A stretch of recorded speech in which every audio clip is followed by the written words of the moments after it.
All right, let's jump right in. We're about to talk about the person who, and I mean this quite literally, taught the entire world how to see. Seriously, just think about your phone for a second. That tiny little lens, it captures the world with mind-blowing precision.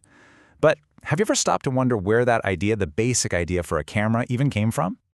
Well, get this. The answer began 1,000 years ago. Yeah, you heard me right, a millennium. The whole journey from a simple observation to that supercomputer you carry around, it all started with one person. So, who was this guy? Let's meet him. His name is Ibn al-Haitham, and you can think of him as the architect of modern sight. You might know him by his westernized name, Alhazen, and he was a true polymath.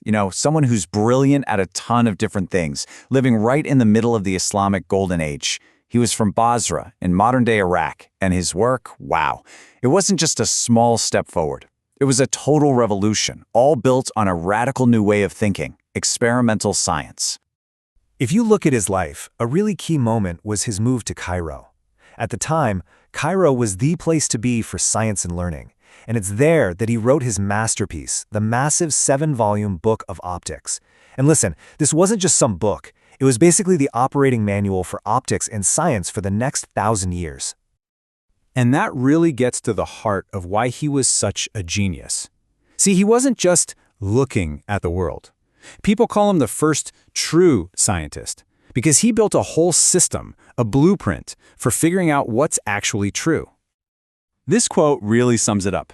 Before Ibn al-Haytham, science was, well, it was mostly philosophy. People would just debate what the ancient Greeks wrote. But he came along and said, hold on a minute. He insisted that if your big idea doesn't match what you can actually see and measure, then your idea is wrong. Simple as that. The real world comes first. And he didn't just talk about it, he turned it into a method. And honestly, it sounds shockingly modern. Step 1, frame a clear hypothesis. Step 2, design a controlled experiment to test it. Step 3, systematically measure everything. And step 4, this is the absolute game changer, demand reproducibility. Anyone, anywhere should be able to do what you did and get the same result. That is the foundation of all modern science. Okay, so he's got this powerful new method. What's the first big mystery he tackles with it? Oh, just a small one. Figuring out how we actually see. For literally centuries, the smartest people around, we're talking giants like Euclid and Ptolemy, believed in something called the extramission theory.